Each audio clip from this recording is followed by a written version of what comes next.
सत श्री अकाल। मैं विपनदीप सिंह तुहाडे सामने कविता मेले विच जट लैके हाजिर हाँ। तूड़ी तंद सांभहाड़ी वेच वट के लम्मड़ा ते शाहां दा हिसाब कट के मीहां दी उड़ीक ते सियाड़ कढ के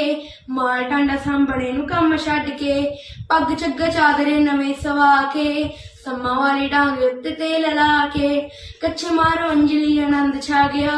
मारदा दमामे जट मेले आ गया मारदा दमामे जट मेले आ गया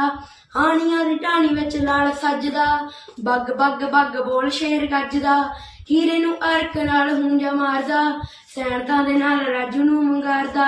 चंगी जेही सद ला दे बल्ले वेलिया तू बजर खोल खा जवाना तेलिया